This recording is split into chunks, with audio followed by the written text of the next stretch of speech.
See, I never played the DS titles. I never played the DS titles. I played Kingdom Hearts 1 and Kingdom Hearts 2. Um, I have a let's see. I have a relative who is like the Kingdom Hearts, to me and my family, the Kingdom Hearts king. He's beat them over and over again. They're like Markiplier, who's the king of Five Nights at Freddy, just with Kingdom Hearts.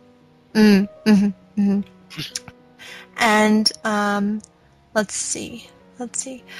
Another thing that I'm a little disgusted with is Square Enix has kind of decided to confuse people, because originally Final Fantasy 13 was going to be the Fabula Nova Crystallis series. There was going to be Final Fantasy 13, Final Fantasy Agito 13, and then Final Fantasy Versus 13. Well, now all that's been changed.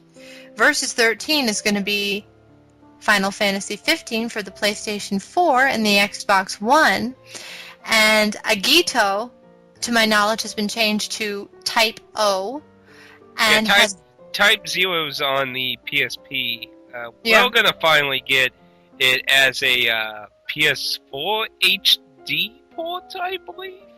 Yeah, you see, I don't understand why they're one game that I really, really love is the reboot of Tomb Raider, and they've already, I believe, yeah, they've already remastered it, and they're talking about a sequel, and I'm wondering where they can find the time and the budgeting to make sequels when they're too busy remastering games that they've already made that are just as good. Now, like I said, I can understand if there were additional content that they wanted to plug in there, like the stuff you would buy from the PlayStation Store, but if not that, then I really don't understand. It's fine on its... I know exactly what they're doing. They only bitched and moaned so much about how their fan base, even though they bought I know it reached platinum and all that stuff, bestsellers, and had let's see if I can look it up. I'm pretty sure it sold somewhere over 1 million. But it's a greatest hits title. But, Square Enix was too busy bitching about how they still never made enough money to recoup from, making the game, So they had to hoard out as much as possible to recoup their money. Now, I don't know if you knew much about that whole thing. Like, seriously, during that time frame, they just kept bitching over and over again how it's, oh my goodness, this costed so much money and nobody's buying. It's like let's see, I'm trying to find some sales numbers here, but I mean, I'm pretty sure it sold before it even got the derivative edition. I know I said that wrong. Limited edition. Yeah, the Toll Biscuits bill, it's saying it. But let's see. Plot, development, voices, showcase, music, release, pre-release, retail editions, download, spot. I know that the collector's edition hardback guide, strategy guide looked. I didn't get that one, but it looked kick butt. Yeah, here. 1 million copies in less than 48 hours of its release, and they bitch that they didn't even recoup the money that it costed to make the game. Oh, come on, are you kidding me? And as of June 2014, it sold 6.5 million units. No, I'm not kidding you. They bitched constantly, day in and out, how they didn't make enough money to recoup how much. And I know a few of my viewers don't like Toll Biscuit, and I definitely have a lot of polarizing opinions against things Toll Biscuit has said, but he's definitely somebody I can agree on certain topics also, and I definitely agree that if you're having this issue, you spent too much damn money on your fucking game. Cut back! No, seriously, if you sold over 1 million copies of your game, and they sold 1 million. They sold more than 1 million copies in less than 48 hours of its release. And that, there, is not enough. And over time of several weeks, you're still bitching about not making enough to recoup. You spent too much money making your game. You need to better budget your game. I mean... But it is a very good game, though. I wish they would come out with the sequel, but another thing, you mentioned you wanted to get a PlayStation 4 on Black Friday. Yeah, either before, during, or after, because, some places have, early bird specials during and after Cyber Monday. Now, I don't own a PlayStation 4. I'm only going by what I've heard.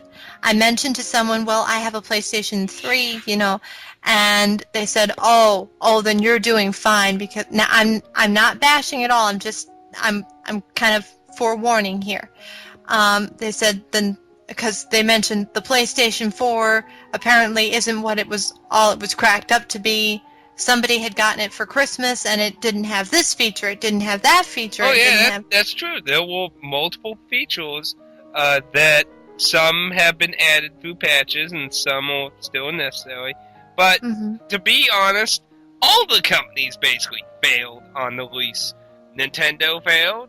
Microsoft really, I don't think anyone could disagree that Microsoft, Mega Ultra Fit, might have been one of the worst launches of a console in years. Oh, really? Well, yeah, when you come out and say, hey, we got DRM up the ass, you can't share your games, they're locked to your console, they have to be mandatory downloaded, you kind of piss everyone off. Oh my gosh. I mean, of course, they've 180'd and all that shit's been patched out, and it looks like a normal console now and stuff. But I mean, they've been backpedaling and doing everything just to get right now. They're slashing $50 off temporarily for the holidays, all the way until next year. You can get a Xbox One $50 cheap. Any Xbox One. Bundles by itself, Connectless, Connect. You can get any of them with $50 slashed off for the holidays. They're literally doing anything they can to get people to buy the damn thing. And Millie, the new PR guy, been doing an awesome job. There's no denying that. He's been doing an awesome job cleaning up this horrible introductory they did for this thing. I mean, I don't know if you ever saw the launch video for it. When they introduced the Xbox One publicly. No, I don't think I did. It was awful, because it was almost majorly about television. Television, the one in all boxes. Like, who the fuck cares? What about the video games? Oh, and we got the Connect on your television. Like, that ain't creepy at all, It's only on constantly and everything. Hearing your voice and that. Nothing wrong there. I mean, and, Millie, to be Millie, that's being in a conspiracy theorist kind of thing. And I personally ain't really concerned about that myself, but I'm not going to really yell at someone who is either, because somebody did prove you can use it for spying.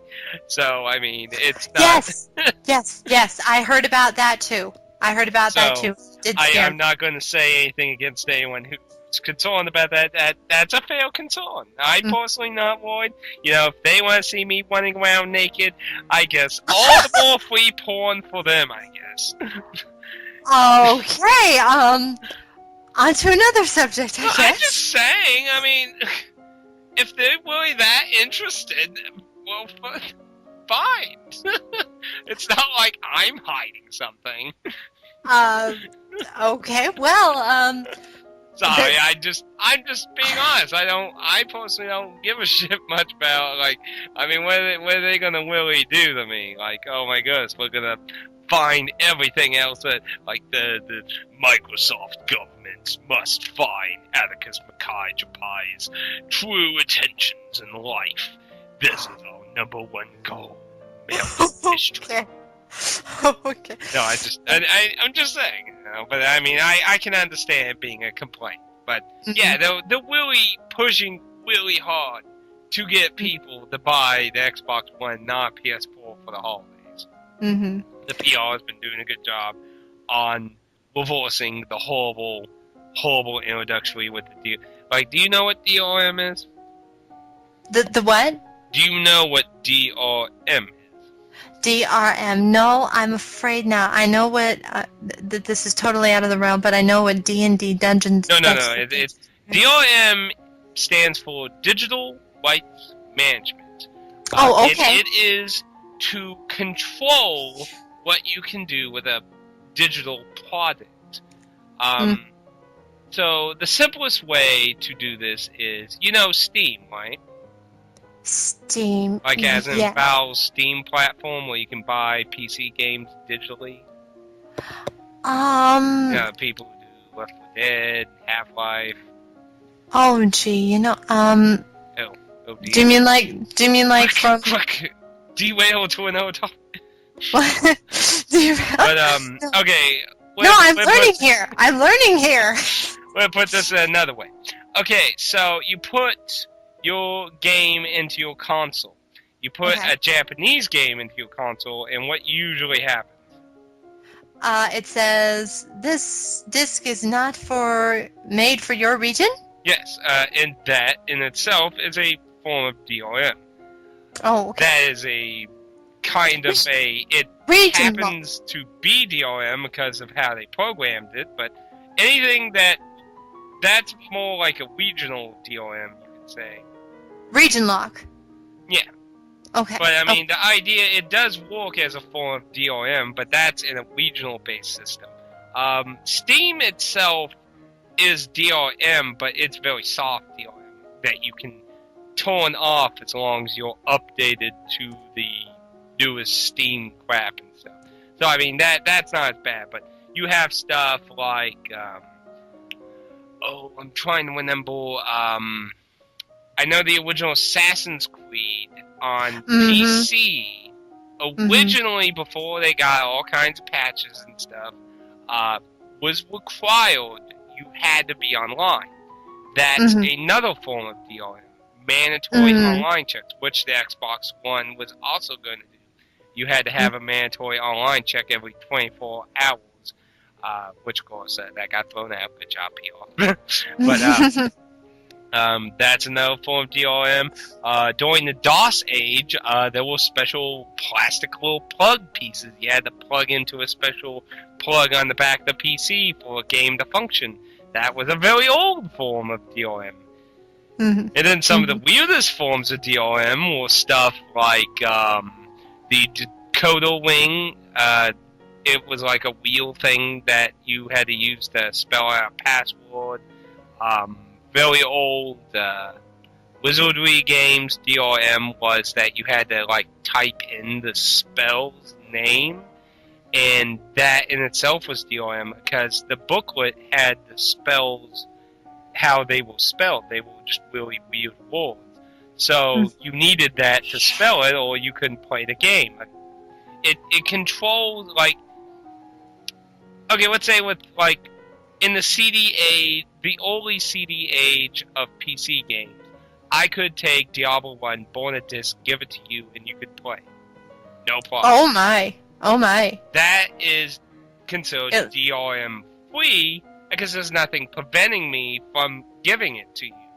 But that's like a form of bootlegging. Exactly, and that's what DRM is supposed to do, but you have moderate DRM like Steam, and then you have extreme DRM, that stuff that forces you to be online 24/7 to play it. Like, you can never be offline if you want to play this particular title. That's extreme, and that, to me, is horrible DRM. I can understand with Steam, and I understand game companies want to protect their stuff and that, but you can't just be like with the original idea of the Xbox One, the idea was that it would install the game with some way it would like identify the disc, install it to your system, and it could never go to anyone else's system. Like, the disc was worthless. That was the DRM system that the Xbox One was originally going to do. So you would install the game, and bam, it's locked to your system forever. Right, and no one else can use it. Exactly, and that's DRM. I can't hand you the game. Hey, here, you can try Dead Rising 3 out for a little bit and see if you like it. And that kind of shit is like, the Xbox One was one of the few times I ever just said, no, I'm not going to buy your console. I refuse to. Yes, I refused it too because there was an article in the newspaper where I live, and it mentioned that if you said certain words, certain trigger words, it would turn on by itself and the camera would follow you everywhere. Yeah, see, the idea was that you could be like, Xbox on, phone's on, without you getting up to hit the button. Be like, Xbox, start game, Xbox, Netflix. It verbal commands. Personally, to me, being able to get up and hit the button is not. I was just going to say that. Now, if you're disabled or something, yes, that's really useful for you. And I'm not saying you can't use it. But to me, that's not worth, when the Xbox One came out, that wasn't really, a mandatory extra $100 for the Kinect. Not something I'm really interested in. I mean, if, it's useful to you, more power to you. Nothing wrong with that. I mean, it's not a horrible idea completely. I mean, it can be useful to people who are disabled, they can't walk, really old people who have trouble in that stuff. I can understand that to an extent.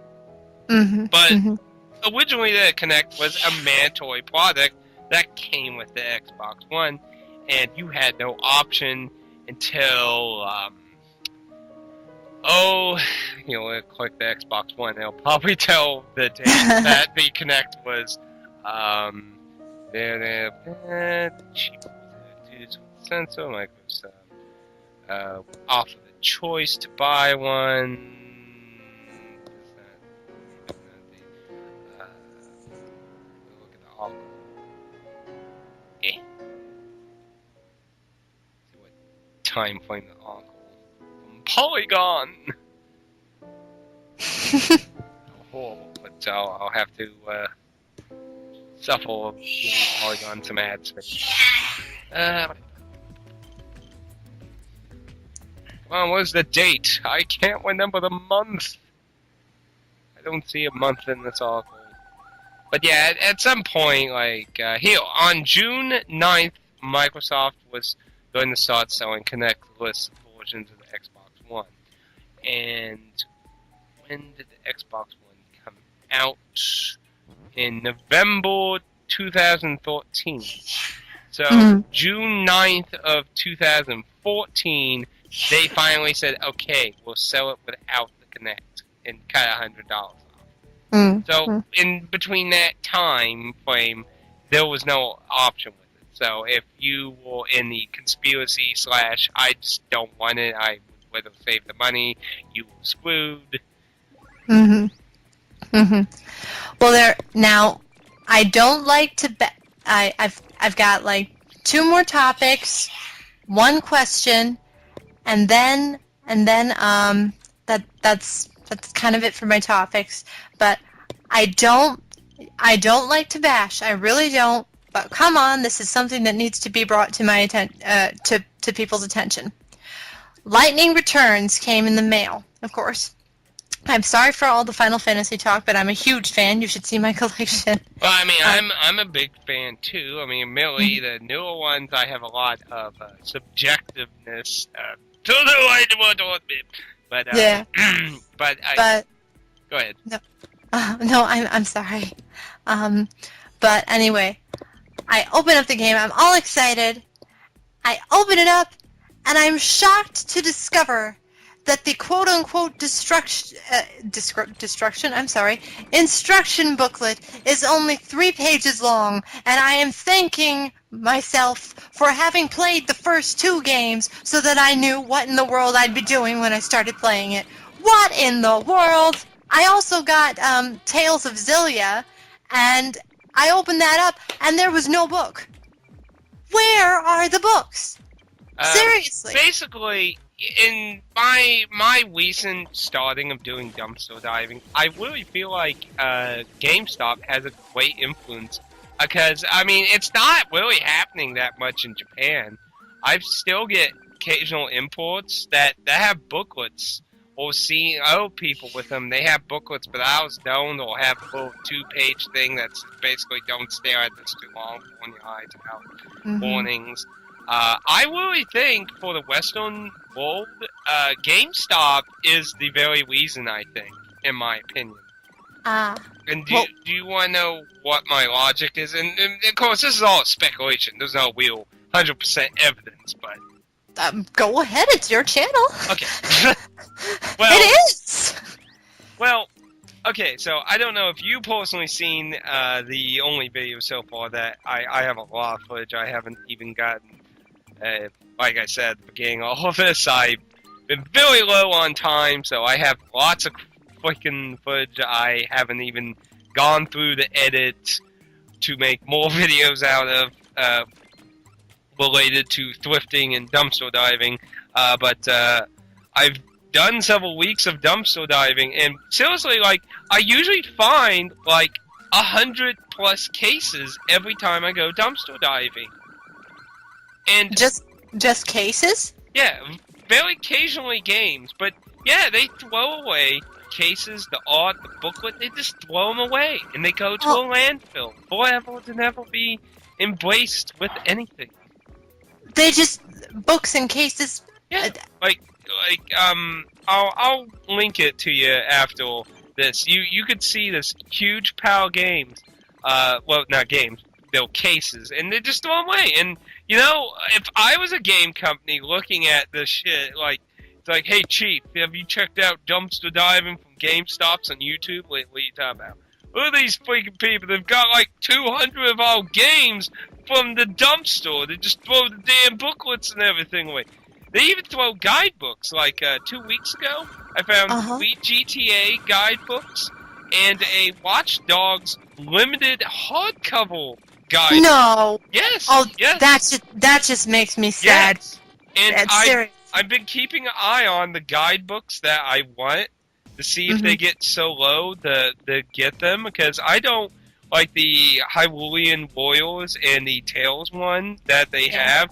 I don't want to see those in the dumpster. No. I could risk getting them for free that way, but I don't want to see them ruined. I got really lucky with the Watch Dogs. It wasn't ruined. It was on the very bottom and not in a bag, and it is not ruined at all.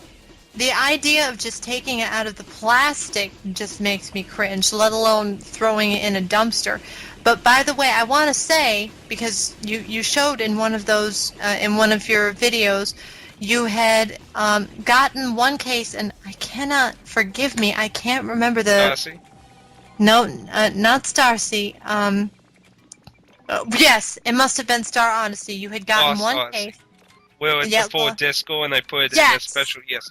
Yes, and I am very impressed with what you did with that. Yes, and what's funny is that, and I found another one. So I have 3 of them now. I have my Blue Dragon in it now, and I found a third one. I don't know specifically what I'm going to do with it, but I'm definitely keeping it for future stuff. Because I'm sure the end of multi-discs is not near. I'm sure that game companies will continue to massively stuff way too much shit on discs and probably multi-discs. So I'm sure it'll be useful in the future. Right. And, I just want to say, because I did have somebody ask about it, and for anyone in the future, those are a Call of Duty collection. That's for Call of Duty 2, what was that one? It was during Modern Warfare, where they went back to World War II, and Modern Warfare 3, or it's a collection of 3 of them, even though it has 4 disc slots. But it's very useful for those multi-discs, even past ones. Like, maybe if I get like a multi-disc of a whole PS1 game and I have no case, I could use it for that too. It's a very nice case, and I hope I find more of them. And what was the name of the? It was an import game. It was for the PlayStation Vita, and it actually had a book. Admittedly, the book is not very big. It's just a flimsy paper book, but it does have instructions, and it is in full color. Even though it has only a few screenshots. If I look at it here, 1, 2, 3, 4, and a small square image showing off a little time mechanic. So that's how many screenshots, but they're in color. Yeah. That was a New Little King story. Oh yes, a New Little King story. And I remember I was watching an old video from Carta 1972, where he was talking about BioWare, and he pulled up the book for, let's see, Everwinter Nights. If you go, PC series of all games. Yes, and did you see how thick that thing was? I mean, how long ago was that? Oh my goodness! Well, he was talking about a game reviewer named Alex Hutchinson, and he was talking. Carta was mentioning about how Western RPGs were not nearly as good as the Japanese RPGs, in contrast to what Alex Hutchinson had been saying.